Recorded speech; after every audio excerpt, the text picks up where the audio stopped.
नमस्कार। जन शोध न्यूज़ में आपका स्वागत है। मैं प्रदीप तिवारी। तो मध्य प्रदेश के बालाघाट में नदी पुनर्जीवन की एक और योजना जिस पर काम चालू हुआ था, मगर यह पूरे अपने 100% उद्देश्यों प्राप्त नहीं कर पाया। इसने अपने शासनकाल में ही दम तोड़ दिया और 50% कार्य के साथ ही यह योजना लगभग बंद सी हो चुकी है। यह केवल बालाघाट का नहीं, पूरे मध्य प्रदेश में जल संरक्षण के कामों का यही हाल है। पूरे मध्य प्रदेश में जल संरक्षण के काम को इसी तरह नजरअंदाज किया जा रहा है।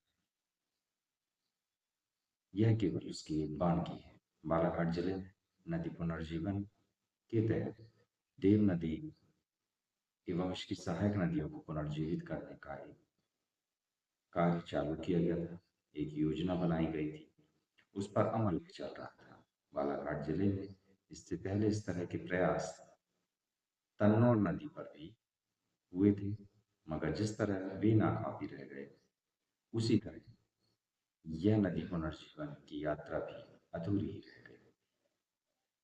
इसे मनरेगा के तहत और इसके मद से किया जाना था, मगर यह ना हो सका। जिम्मेदार अधिकारियों और नेताओं ने इस ओर ध्यान नहीं दिया और यह योजना अपने लक्ष्यों को प्राप्त नहीं कर पाई और हम एक और नदी को पुनर्जीवित वर्तमान में नहीं कर पाए, क्योंकि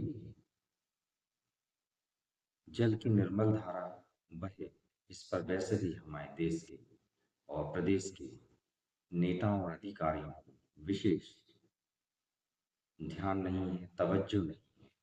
उनको किसी और निर्मल धारा के बहने पर ज़्यादा इंटरेस्ट और ज़्यादा तवज्जो है। आप समझ में।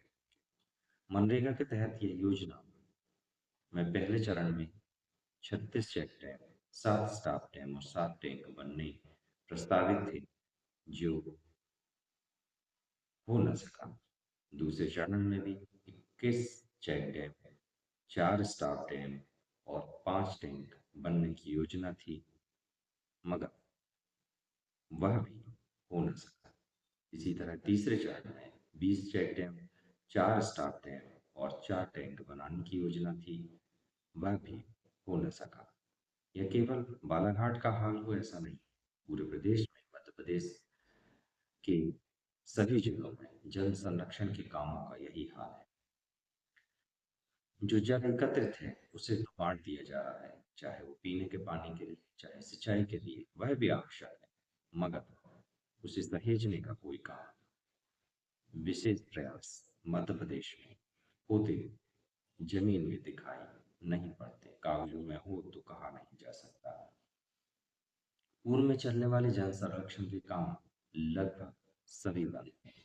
इसमें एक कारण केंद्र की मोदी सरकार के निर्णय भी है, जिसने आते ही पूरे देश में जल संरक्षण की एक बड़ी योजना को बंद कर दिया, जिससे राज्यों का ध्यान इस योजना से लगभग हट गया। अब जो सरकार है, उनके पास जल एकत्रित है, उसे तो बांट दे रही है, मगर भविष्य की, हमारे आने वाली पीढ़ी जल संरक्षित और उसे सहेजने के प्रयासों में कोई उत्साह, कोई उमंग, कोई एक उनका इंटरेस्ट दिखाई देता नहीं, क्योंकि अब उतना मद इस पे आता नहीं, उतनी राशि इस पर आ नहीं रही है, जिससे राज्य सरकारें भी अब इस कार्य से कतराने लगी हैं।